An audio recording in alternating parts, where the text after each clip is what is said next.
Assalamualaikum teman-teman, seperti biasa sebelum mulai Mimin mendoakan semoga teman-teman semua selalu dalam keadaan sehat walafiat.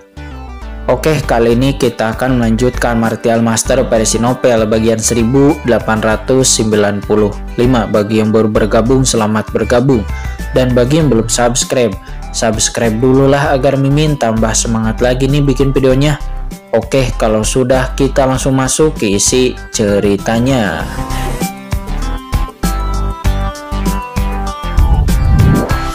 Dewi Tayin, dia telah kehilangan separuh jiwanya. Jiwanya sangatlah sakit dan dia berkata dengan marah. Bagaimana situasinya? Meskipun utusan suci teratai hitam telah kehilangan separuh jiwanya, nampak dia sangat lemah. Dia tampak ngeri dan berkata, "Sialan, anak ini tak terkalahkan. Aku harus mengubah targetku." Setelah mengatakan itu, utusan suci teratai hitam tiba-tiba menundukkan kepalanya dan dia menatap Molly yang ada di dalam kolam darah hitam di bawah. Boom! Seketika, sosok jiwa dari utusan suci teratai hitam tiba-tiba bergegas menuju kolam di bawah. Pada saat ini, utusan suci teratai hitam benar-benar menjadi panik. Sebelumnya, dia menggunakan metode pemisahan jiwa untuk mencabik-cabik 50% jiwa dirinya dan Dewi Tayin. Tujuannya adalah untuk memasuki tubuh Qingchen, merebut jiwanya dan memecahkan kebuntuan di sini. Akan tetapi dirinya tidak pernah menyangka bahwa jiwa Qingchen akan begitu sangat menakutkan. Kekuatan guntur yang mengerikan langsung memusnahkan separuh jiwanya. Dan dia tidak dapat menggunakan metode pemindahan jiwa tepat waktu untuk memindahkan separuh jiwanya sendiri dan separuh jiwa Dewi Tayin. Dia mungkin telah mati di lautan jiwa Qingchen. Eksistensi macam apa anak ini? Dia tidak hanya memiliki kekuatan guntur yang dapat memusnahkan jiwa klan Jurangku, tetapi aura jiwanya juga mengandung aura jiwa mengerikan dari klan Jurangku. Apa yang terjadi? Di saat utusan suci teratai hitam terbang ke bawah, dia meraung histeris dalam hatinya. Matanya menatap tajam ke arah Molly di genangan darah gelap di bawah. Satu-satunya rencana untuk saat ini adalah menangkap bocah di bawah itu. Bocah ini adalah parasit langka di alam semesta dan dapat menampung jiwa klanku. Selama aku melahap jiwanya, dia akan dapat bertahan hidup dalam waktu yang sangat singkat. Sepenuhnya menyatu dengan tubuhnya, memasuki tubuh itu, dan menjadi penguasa sejati dari tubuh itu. Utusan suci teratai hitam nampak gila. Dan selama aku memiliki tubuh fisik seperti itu, menurut karakteristik parasit legendaris, aku dapat langsung memulihkan level kultivasiku dalam waktu singkat, dan aku dapat sepenuhnya memobilisasi semua jurang di kolam darah jurang ini.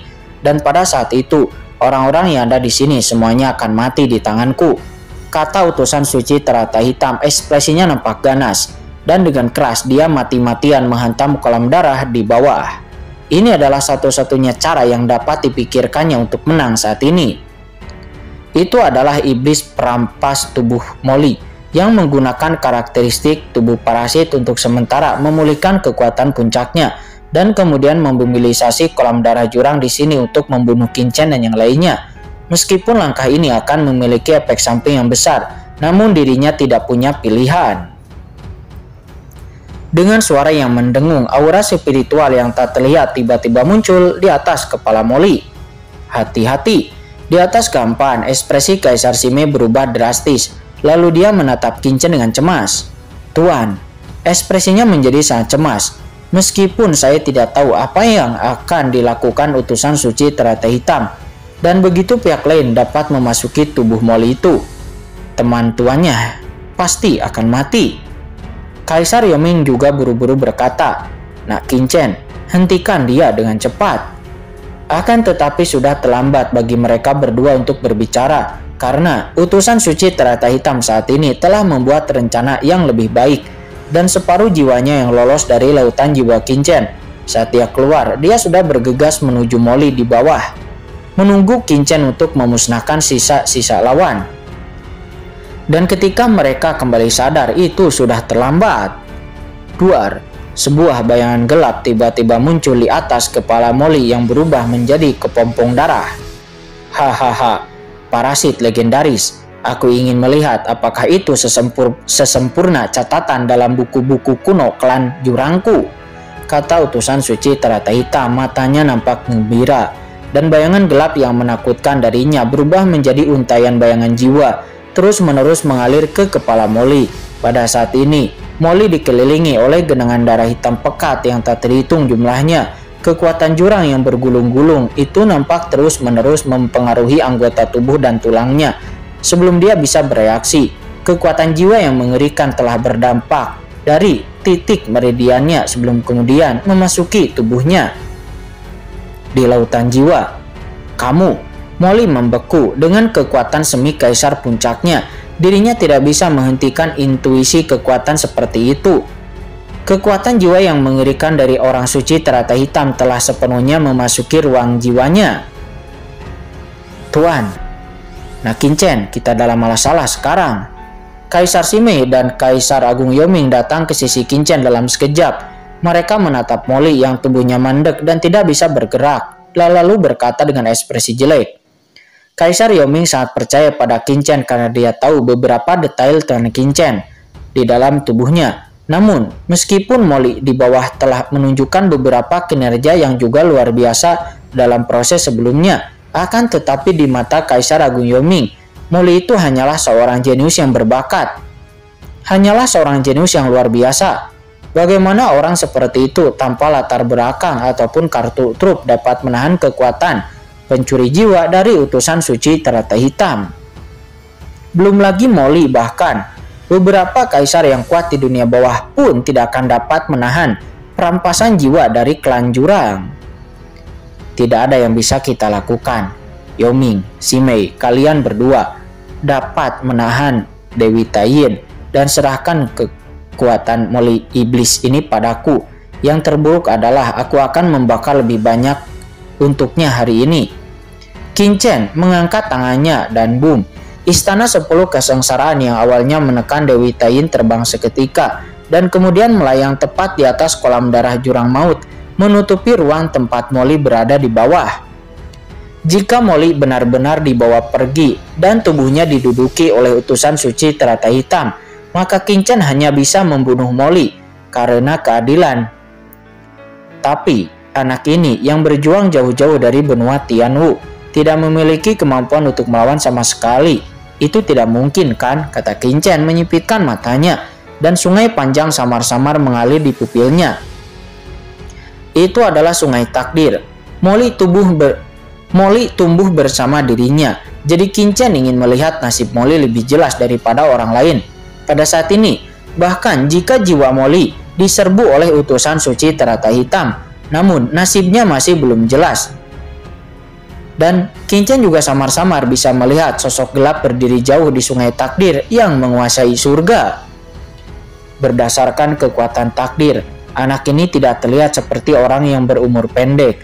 Aku hanya tidak tahu apakah sosok di akhir takdirnya adalah dia sendiri yang sekarang atau dia yang setelah tubuhnya diambil, kata Qinchen.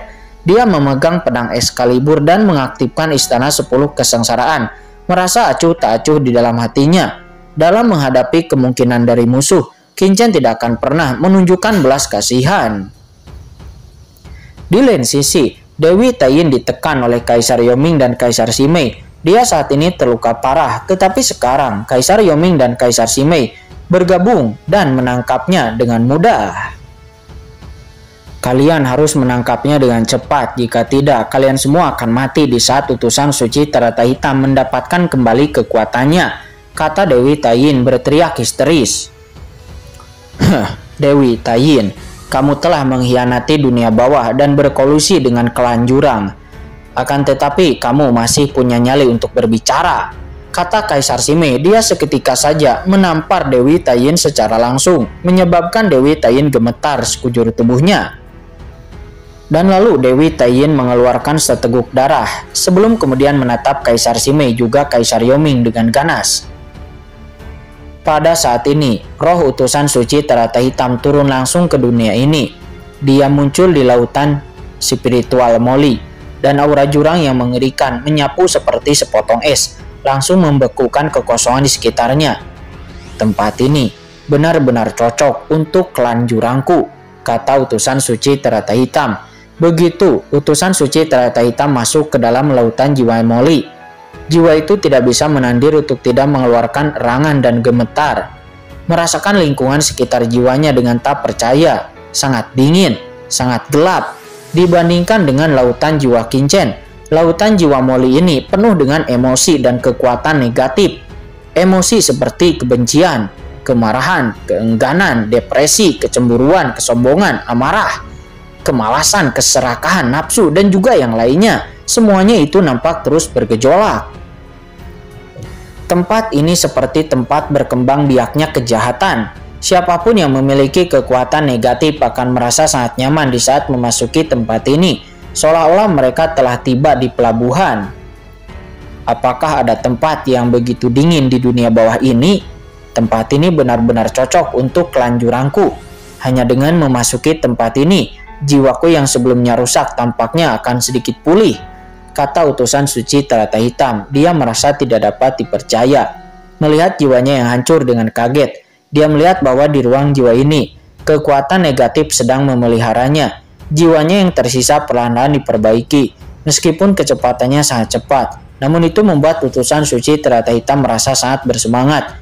Ada hubungan yang benar-benar eksklusif antara lautan kosmik dan klan jurang. Mengapa dia hanya 50% terintegrasi dengan Dewi Tain itu selama bertahun-tahun?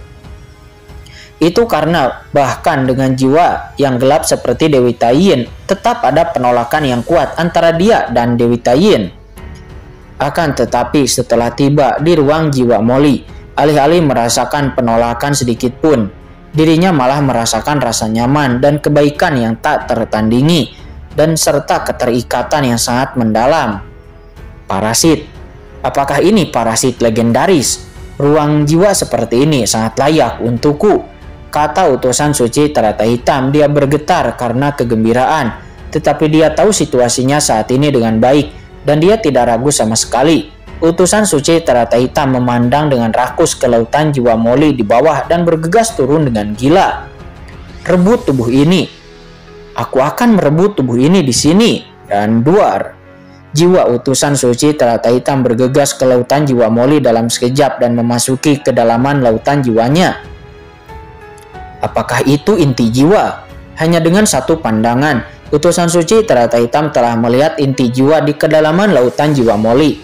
Namun, begitu dia melangkah maju, alisnya langsung berkerut. Tidak, itu bukan inti jiwa dari lautan jiwa ini. Utusan suci Terata Hitam berhenti dan melihat lautan jiwa di sekitarnya. Saat berikutnya, senyum mengejek muncul di sudut mulutnya. Di sana, kemanapun mata utusan suci Terata Hitam lewat, tidak ada jejak laut jiwa dari Molly, dan inti jiwa tersembunyi di kejauhan, sebelum kemudian langsung muncul di depan matanya. Bocah Molly, hati-hati, kata Leluhur Bisluwo. Dia yang sebelumnya menyamar sebagai inti jiwa Molly pun tiba-tiba berkata dengan ngeri. Dia diserbu oleh jiwa utusan suci Terata Hitam. Molly dan Leluhur Bisluwo tidak punya pilihan selain segera memikirkan metode yang telah mereka gunakan melawan Kaisar Sihuang sebelumnya. Yang mana itu dengan menggunakan inti jiwa Leluhur Bisluwo untuk menipu lawan dan kemudian menghancurkan jiwa ahli kuat dari klan jurang ini. Akan tetapi, Molly dan Leluhur Bisluwo tidak pernah menyangka bahwa utusan suci Terata Hitam jauh lebih unggul daripada Kaisar Sihuang, dan utusan suci Terata Hitam ini dapat melihat rencana mereka berdua dengan sekilas. Aku tidak menyangka ada kekuatan jiwa orang lain yang tersembunyi di tubuhmu. Kamu ingin menipuku dan merebut tubuhnya? Kata utusan suci Terata Hitam. Dia mencibir. Ini konyol. Kekuatan jiwa parasit itu sangat unik. Orang ini sangat lemah dan rasanya itu sama menjijikkannya dengan jiwa lain di laut kosmik ini. Bagaimana aku bisa tertipu, dan aku sangat mengetahui yang mana inti jiwa parasit legendaris. Dan saat berikutnya, duar. Di saat utusan suci Terata mencibir, jiwanya yang tersisa langsung menyerbu ke inti jiwa Molly yang sebenarnya. Tidak, Molly tampak marah. Dia berteriak putus asa seperti domba yang disembelih. Garis keturunan Raja Iblis. Di saat utusan suci Terata Hitam memasuki inti jiwa Molly, Molly tiba-tiba meraung liar dan mencoba yang terbaik untuk memobilisasi kekuatan jiwanya, mencoba untuk memblokir masuknya utusan suci Terata Hitam. Akan tetapi sayang itu tidak berhasil. Kemanapun utusan suci Terata Hitam lewat, semua kekuatan jiwa Molly membeku dan dia tidak dapat menghentikan utusan suci Terata Hitam itu. Molly hanya bisa menyaksikan tanpa daya di saat utusan suci Terata Hitam memasuki tubuh inti jiwa dirinya sedikit demi sedikit. Duar, kekuatan jiwa yang mengerikan mengambil alih sumber jiwa Molly dalam sekejap, sebelum kemudian mengisi sumber jiwanya hingga penuh. Kekuatan jurang yang mengerikan memenuhi udara, dan jiwa Molly terdiam sesaat. Rasa sakit yang hebat datang dari inti jiwanya, dan dia akan diduduki oleh lawan. Hahaha. Inti jiwa ini telah disempurnakan dengan sangat sempurna, luar biasa. Dalam hal struktur jiwa, Kaisar Semi kecil lebih kuat dari Kaisar Agung. Tubuh seperti ini sangatlah sempurna, kata utusan suci Terata Hitam. Dia berada di inti jiwa Molly dan dia tidak bisa menahan diri untuk tidak berseru dengan kegembiraan yang tak berujung di dalam hatinya, karena tempat ini sangatlah cocok untuknya. Ketika dia datang ke sini, dia merasa seolah-olah telah kembali ke kampung halamannya di Kelanjurang, dan dia sama sekali tidak merasakan ketidaknyamanan. Di lautan kosmik ini sebenarnya ada inti jiwa yang sangat cocok untuk Kelanjurangku. Duar, utusan suci Terata Hitam seketika mengukir tanda jiwanya sedikit demi sedikit di inti jiwa Molly, berharap untuk menempati sarangnya. Pada saat ini dia bahkan tidak ingin kembali ke tubuh Dewi Taiyin. Alasan mengapa dia ingin bergabung dengan Dewi Taiyin adalah karena orang-orang dari Kelanjurang akan ditolak keras di laut kosmik. Dengan tingkat kultivasinya, dirinya tidak dapat bertahan hidup di laut kosmik ini. Jadi dia hanya dapat bergabung dengan Dewi Taiyin. Akan tetapi sekarang, dengan lautan jiwa dan tubuh Molly, dirinya dapat bertahan hidup dengan aman di laut kosmik tanpa khawatir akan dikucilkan. Lalu, mengapa dia ingin bergabung dengan Dewi Taiyin? Itu konyol. Di bawah tekanan jiwa utusan suci Terata Hitam, jiwa Molly menghilang sedikit demi sedikit, dan keinginannya pun menghilang sedikit demi sedikit. Bagaimana aku bisa menyelesaikannya? Tidak, aku tidak akan pernah menyerah. Aku tidak akan menyerah, kata Molly. Di inti jiwanya ada gelombang keinginan yang lemah darinya, yang mana itu merupakan raungan histeris dari Molly. Molly masih ingin melawan, akan tetapi jiwanya perlahan-lahan tenggelam, tidak mampu menahan kekuatan dari Kelanjurang ini. Ini bukan pada tingkat jiwa, kesenjangannya itu adalah celah. Kesadaran Molly seperti lampu yang berkicau, tenggelam perlahan di jurang jiwanya sendiri. Dia jatuh ke jurang sedikit demi sedikit. Kehendak yang tersisa bagaikan lilin yang tertiup angin, yang sewaktu-waktu dapat padam kapan saja. Dan begitu lampu itu padam, berarti Molly akan benar-benar jatuh. Tidak, nak Molly, cepatlah bangun, jangan tidur, jangan tidur. Pada saat ini, di lautan jiwa Molly di kejauhan, Leluhur Bisluo menjadi sangat cemas di saat melihat ini. Dia berteriak dengan gila, mencoba membangkitkan kekuatan Molly. Akan tetapi, tidak peduli seberapa keras dia berteriak, jiwa Molly selalu menghilang sedikit demi sedikit. Orang yang berisik. Di inti jiwa Molly, utusan suci Terata Hitam mencibir dan melirik Leluhur Bisluo. Jangan khawatir, tunggu sampai aku menelan jiwa orang ini dan menempati inti jiwanya, maka giliranmu selanjutnya. Dan ya, meskipun bau jiwamu membuat aku sangat membencinya, tetapi itu tetap merupakan suplemen gizi yang baik, kata utusan suci Terata Hitam. Ditatap oleh utusan suci Terata Hitam, Leluhur Bisluo tubuhnya gemetar. Begitu Molly jatuh, maka dirinya juga tidak akan berakhir dengan baik. Memikirkan hal ini, Leluhur Bisluo tiba-tiba meraung dengan gila. Molly, cepat bangun. Apakah kamu lupa dengan Raja Bis Api Merah? Karena kamu, dia jatuh, meninggal di laut kosmik. Dan sekarang dia telah berubah menjadi hantu yang kesepian. Dia mengembara di sungai kematian. Sangat menyedihkan. Apakah kamu ingin melihatnya? Raja Iblis Api Merah Cian pasti sangat merindukanmu. kata Lele Bisluo. Dia berkata kepada Molly dan bahkan dia berkata sambil menangis, "Lier, Lier, di mana kamu? Mengapa kamu belum datang kepadaku? Aku sangat sengsara di sini. Aku sangat sengsara di sungai mayat hidup ini. Mereka semua menggertakku. Banyak hantu yang menggertakku. Lier, datang dan selamatkan aku." Suara Lele Bisluo seperti terisak-isak dan dia sangat menyedihkan sehingga membuat orang merasa ngeri juga merinding.